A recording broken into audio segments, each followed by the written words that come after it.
大家好，我是美文。今天的传奇球星聊天室呢，球星们将会分享数个季后赛的故事，还有球队内幕。侠客跟 Branberry 将会提到禅师跟波波教练是如何在逆境中激发球员。老八、小米及 Weber 则会分享明星球员在季后赛时面对的压力、心理的挣扎，以及他们是怎么看自己没拿过冠军这件事。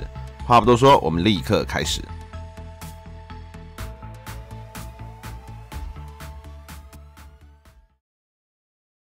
But what screams NBA playoffs to you? Intensity. You know, in all my travels, you know, people come up now that I'm retired and say, do you miss the game? It's not so much you miss the game, because I don't miss the regular season, the travel, you know, airports, buses. What I miss is playoff basketball, the intensity, every time you've got to study for your opponent, you get a chance to hone in and lock in certain, you know, races and rivalries. There's nothing like preparing for a playoff series. And when you do get to that point, Shaq, and you do know finally, okay, this is the team we're getting, and there is a specific matchup in there that said, well, it's going to be tough. Or who for you was the toughest playoff matchup? We had a lot, and I actually played against two of my toughest opponents sitting here. You know, all of us were always on good teams, but in the back of my mind, we knew deep down that there were teams that had a little bit more talent, teams that were tougher, and teams that were better. For us, you know, first 4 years me and Kobe got together, we failed miserably. We got swept San Antonio twice, by Utah twice. Once we got filled and became a good team, there was two teams that we feared. That was the Sacramento Kings. Whoa, let it go. No, I'm bringing it back. And the Portland Jailblazers. You got to stand on speed. You know, those teams were very, very talented, and they had all the pieces from 1 through 5. And you know, when C-Webb went to that Sacramento team, he just turned the whole franchise around. He gave them swag, and the guys that really couldn't play, him and Jason Williams gave them the belief that they could play, and they actually went out and performed every night. And against those two teams, we had to do everything right. You know, I always tell people that, you know, because those teams were great, I really had to like raise my game. You were really worried about Corliss Williamson? No, it wasn't. You were really worried about Corliss Williamson? No, Come on now, no, man. But no, it wasn't my man I was worried about. It was the other guys I was worried about. Like, who's going to guard C-Webb? Who's going to guard Jason Williams? Who's going to guard Steve Smith with the move that he stole from me? You know, who's going to guard, you know, Rasheed Wallace? A lot of stuff that you're going to have to respond to early on here, Smitty. Man, a lot. Who's going to guard, you know, Rasheed Wallace picking and popping and, you know, shooting? So, you know, we always had to play damn near perfect to beat these guys. And luckily, you know, we did that. I mean, those are my, you know, best moments playing against Sacramento and playing against Portland. I mean, that right there was like playoff basketball. It was intense.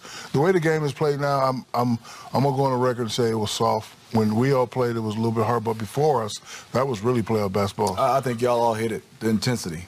I think, you know, all of us playing in the playoffs, say Reggie Miller, I knew everything Reggie was gonna do, but that's what made Reggie a great player. That's what I kind of measured teams and players by playoffs, because I knew what Reggie was going to do, and he still did it. There's some guys, you can face some guys throughout the year, and you hear once a month. When you got to face a guy 7 games, and you know every play, you know what he likes to do, and you still can't stop it. And then on the other end, you got to figure out how to go at him. That's when you know you've arrived or you're not there, because I know everything you do, Ernie. I've been studying. I know every play. I know every call. Right. And it comes down then to a battle of wills, does it not? I mean, Imano. And then playing against the Lakers, where they always cheated. Yeah, well, when you foul me, say you foul me. C-Webb, you got anything to add? It doesn't matter, yo. Conspiracy. I heard a rumor one time about some cheating, and listen, I guess it never happened. It's not a rumor. Steve Smith goes right to the rack, lost the ball, he goes to the floor, there's no foul. How is that not a foul? Hey, y'all was down 7 points. I fouled you, so what? Okay, I fouled you. You finally admitted. I fouled you. All right, thanks. But not that year. David Stern, did you hear that? He fouled me. Not that year. The year before I fouled you. That play that you're talking about, I didn't even touch it. Speaking of the playoffs, I was so mad at y'all when y'all lost to Shaq and them after coming back, because we knew we had y'all. Well, that's what we felt. It was the Western Conference Finals. Yeah. Well, So I mean, we were going to the finals to play Reggie now. no, but still, if y'all would have beat them that year, Right. They were going to break up, Shaq and them, everything. It was over. Yeah, no, it was. It was. If y'all would have did that, we knew that Y'all wasn't next beating year. us though, Will. You had a big lead going to the fourth would've quarter of got that you. game, I didn't you, don't know, Smitty? Yes, 15. And then Smitty started talking, and the Davis boys started talking. I've always talked. Rashid started talking. Up 10, down 10, I've always started Woke talking. us up. I will say this, Smitty. How could y'all leave Brian Shaw those 2 times back-to-back? That's Brian, where, I mean- that's where, I played with Brian. Because y'all were playing to face us. I was at home, and I got out my Steve Smith. I was like, oh, okay, it's Scottie Pippen, Steve Right. Smith. That's who I'm going to be going against. Oh, so you counted us out? Yes, everyone did. Everybody did. Everyone did. No way. But it was at that point, It's a Reg, you're right. 15-point game in the So fourth what? quarter of Game It 7. was, we had freaking do, we had to double him, right? So I said come off Glenn Rice, and everybody thought I was a fool because I figured if you come off Glenn Rice, he's gonna make or miss the shot. But if you run Glenn off the 3, you have a better chance. Brian Shaw is gonna make the next play. Our coaching staff wanted to come off Brian Shaw, and here we go. I'm at home. Do you want to sitting there. name the members of the coaching staff? Starting with the video guys. You gotta go back to the records. And, But Ernie, you know what?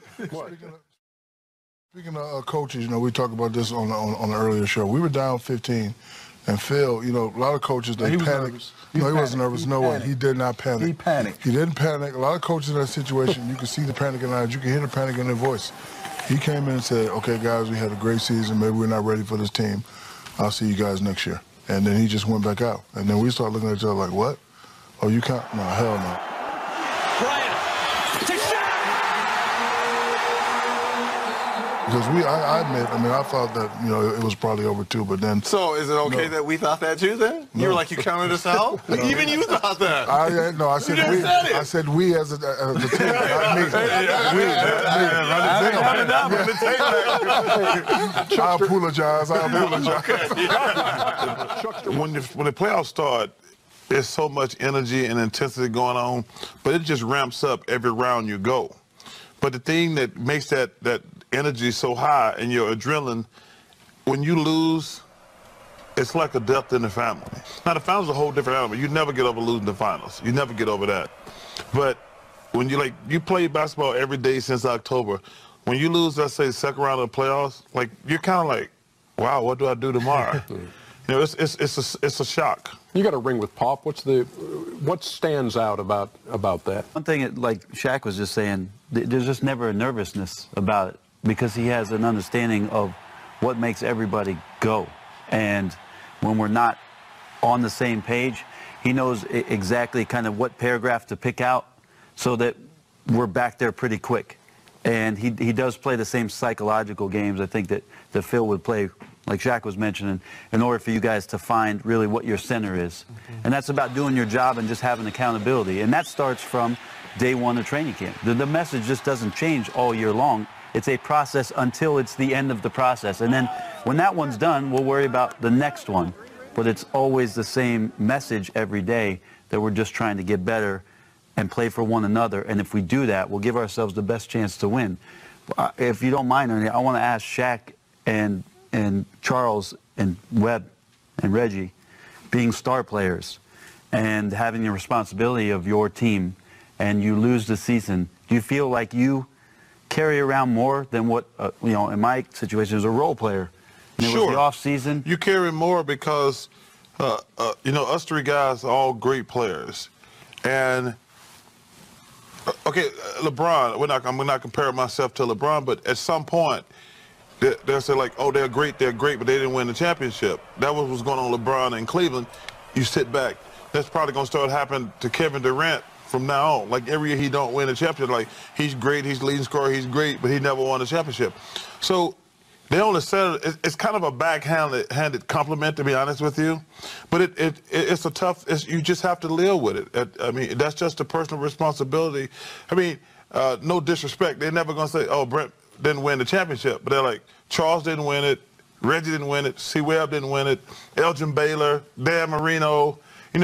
Every guy who's a great player in your sport, it's like that one little thing up there. So it wears on you.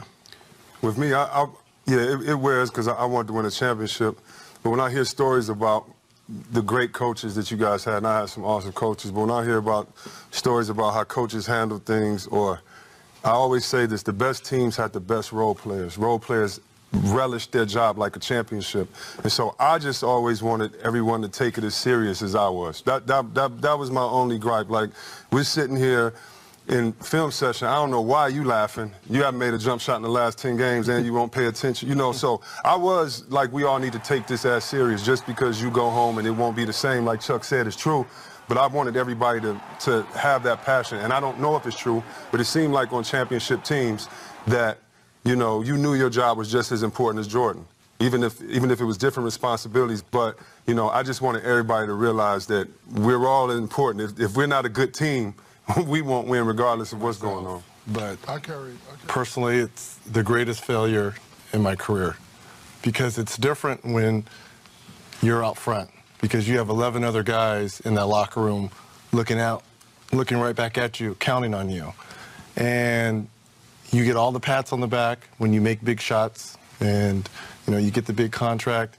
But with that comes a lot of responsibility. And going back over 18 years, it probably wouldn't hurt as much if I wasn't so close so many years, being to the conference finals 6 times, to the finals once, going against great teams, but that's what you're paid to do. When you are at the head of the table and you have 11 other people looking back and you're accounting for, it's, to me, my greatest failure. 好像在谈到季后赛时，最常被拿出来讨论的一个话题，就是有些球员季赛跟季后赛的表现有非常大的落差。那我个人认为最大的原因就是 Smith 跟小米在节目中提到的充足的准备这件事。NBA 的季赛长达6个月，对很多已经证明自己的老将或是以冠军为目标的球队来说，季赛只是走个过程，并不会特别拼命或死命打。最重要的还是保持健康，调整自己，让自己能在季后赛开打时达到最好的身心灵状态。在这样的情况下，防守强度或战术细腻度当然就不可能一直维持在高档。除此之外，球迷常忽略的一点就是球员也是人。虽然优渥的经济条件可以让他们聘请佣人啊或者管家协助处理日常琐事，但球季中他们还是会遇到很多杂事占据他们的心力。比如说孩子在学校的表现，有亲戚要来拜访过节，甚至副业的经营状况等等，这些都会让他们无法全力专心在球场上，而防守的专注度、拼战精神当然也就会下降。而战术呢，也是一样的道理。虽然NBA都有专业的团队负责情搜，但毕竟有资源上的限制，你总不可能派29支情搜团队整季跟随联盟其他球队吧？那就算你愿意付出这样的代价，季赛毕竟是个长期的比赛，最重要的是建立起适合自己球队的核心体系，这样长期下来才能取得好的战绩。所以除了少数关注度特别高的球队，球季中一般球队不会特别对对方做出太多针对性的战术，而是以建立自身球队的防守体系为主。然而这一切到了定生死的季后赛就不同了，球员们当然就会抛开我们前面提到的那些琐事，全力备战。紧凑团队也会针对对战对手给出最完整的资讯，让教练团能定出多套战术演练。举例来说，假如对手是勇士，季赛时教练的战术可能是，如果 K 汤跟 Curry 拿到球，我们就去包夹。到季后赛时可能会变成，嘿 ，Curry 在球场右边拿到球时 ，A 跟 B 负责包夹。在球场中央拿到球时 ，C 跟 D 负责包夹；在球场左侧拿到球时，我们不包夹等等。在战术如此细腻并且富有针对性下，比赛的强度当然是大幅提升，得分当然就变得更困难了。所以我想特别提一下老八 Miller 还有 Weber 提到明星球员面对压力的那一段。在欧洲或者美加地区这些职业运动已经发展很成熟的地方，球队已经在地化多年，成为一个城市文化的一部分。在很多地方，尤其是比较小的城市，不管从经济或者情感上，职业球队都对一个城市有相当巨大的影响力。我想曾经旅居过这些地方的运动迷最美好的回忆之一，都是当地球队在季后赛有好的表现的时候。身为一个运动迷，那种整个城市上下一心关注着一个球队的感觉是无可取代的。在那1个多月、2个多月的时间，你不管去城市里的哪里，都会感受到一股源源不绝的活力。而遇到比赛日时，更好像所有人都在等待白天过去，期待晚上的开赛。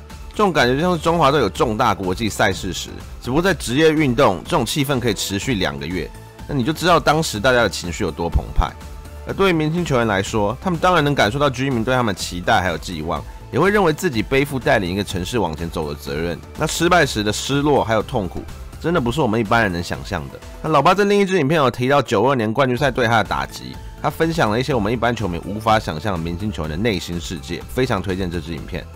那这个季后赛系列还有3集，近期我会陆续上传。先感谢大家的观看，我们下次见，拜拜。